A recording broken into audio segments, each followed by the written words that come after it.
Hello there. It is day 6 of the changing step. Before I get into training for today, I'd like to talk about something that happened to me the other day, something that confirmed to me that what I'm doing here in my backyard, developing this changing step, Ooh. uh, and training it every single day, spending a ton of time on it, something happened that at least told me that what I've been doing is cool. Uh, a few days ago, myself and a few of my clubmates drove down to uh, another club that's about an hour away. And at that club, I got to fence some high level fencers, some of whom were medalists. And they didn't know that I've been working on this changing step. And when I fence with people, I keep it to 10 exchanges per person. It's a nice round number and it helps me keep track of my personal stats. And at the end of the day, it allows me to get a general idea of how much I fought that day. So I'm fighting this person, and we are on the eighth exchange. Uh, and up to this point, I have not been able to find a moment or an opportunity to utilize the changing step yet. And sometimes you just got to send it, right? So, eighth exchange happens. We both step in. They don't do anything. And I think now or never. So, I do a little hop. My foot lands, and I immediately launch myself forward with the changing step. And I hit him with just a basic Scheitelhau.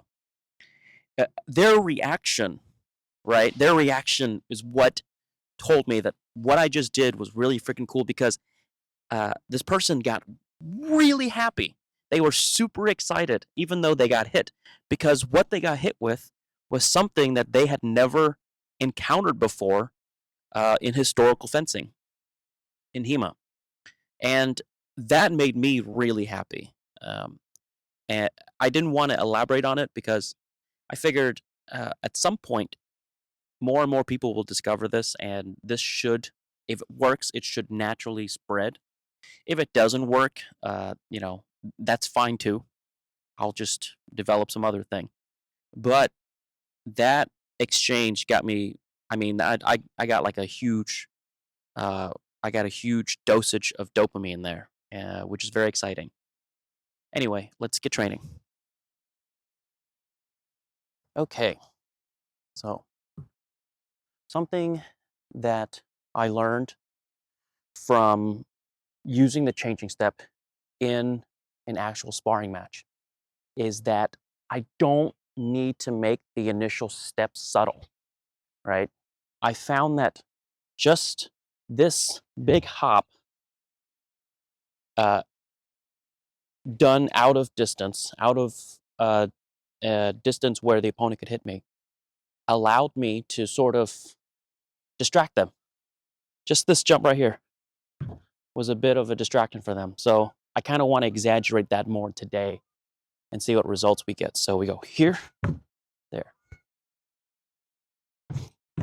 Yeah.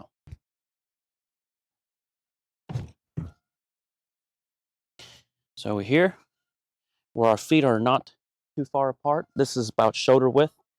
Then I do a wide jump into this nice wide stance, and then I launch forward.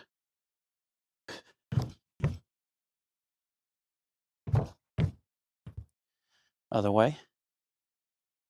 So now with the right foot forward. So I landed too much on my heels that time. I need to keep on the balls of my feet and also not go straight into the water. Start here. Have this slight bounce.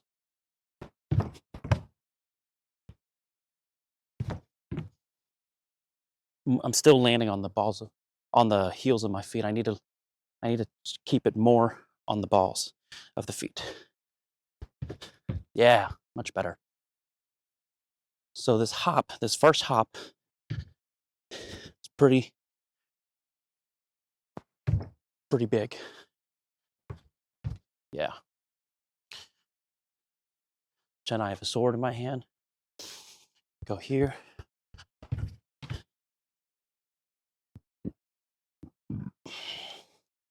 I go left foot forward. Okay. That's good. It's 4:50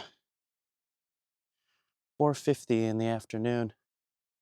I've already worked out and done other training today, so there's no warm up.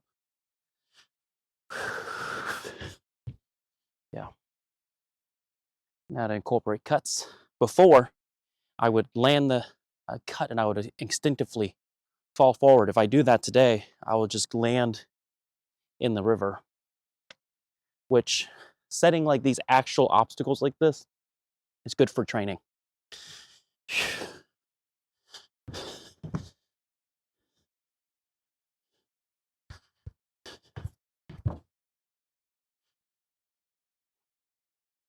Let's go the other way. Left foot forward. Nice, comfortable Vomtog. Again. Now.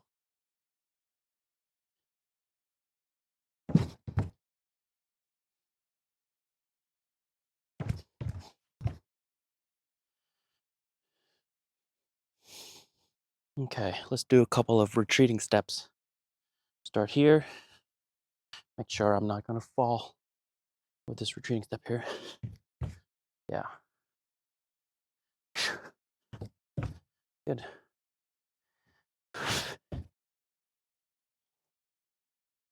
Okay, other foot. Here.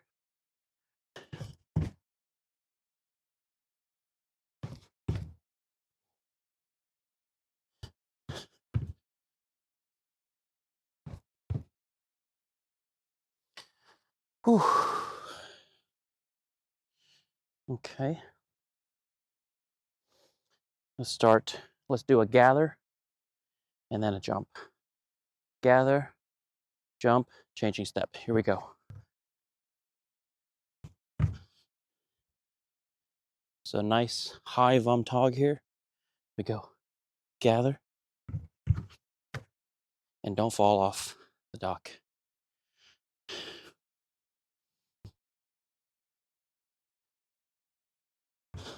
No, I've screwed that up. Okay. The gather makes it harder. It's just every time I add a bit of just one more layer, it makes the entire chain infinitely more complex. Just one more movement makes it way more complex. You know, starting with the feet, just trying to get the feet to do its thing. And then the moment you introduce your hands, it's like, what? Now I got to try to coordinate all of these things, you know, and keep continuity. And, you know, the last level, of course, is introducing the sword and then being able to control how explosive you want the movement to be. It doesn't always have to be explosive. So I'm here, I gather, yeah. Pretend I got a sword in my hand. Yeah. Or I gather, this right Vomtog. Something like that, maybe. Let's try that again. It didn't feel like I didn't feel like the changing step gave me much of an advantage that time.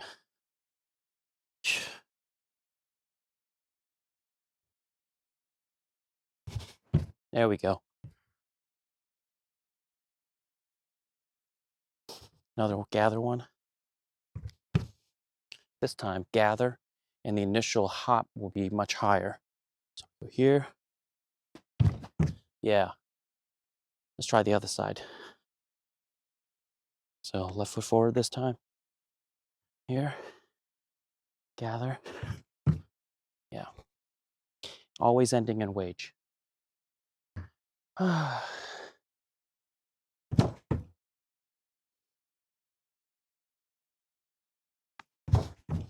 Yeah. Now let's gather, hop, and change back. All right, let's start on this side.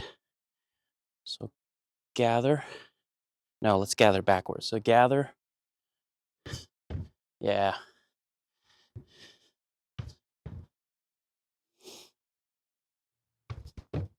Mm-hmm. Really allows you to, just to explosively move backwards. The opponent really has no idea once you do this, which way you can move, right? Yeah. So here, gather, go back.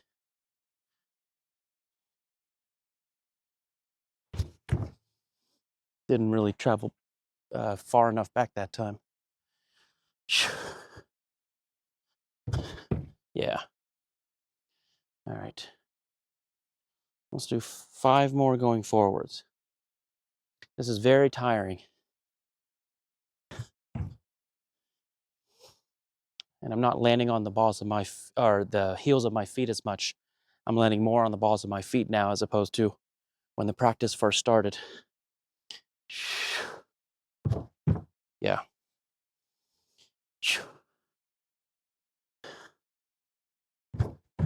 Good.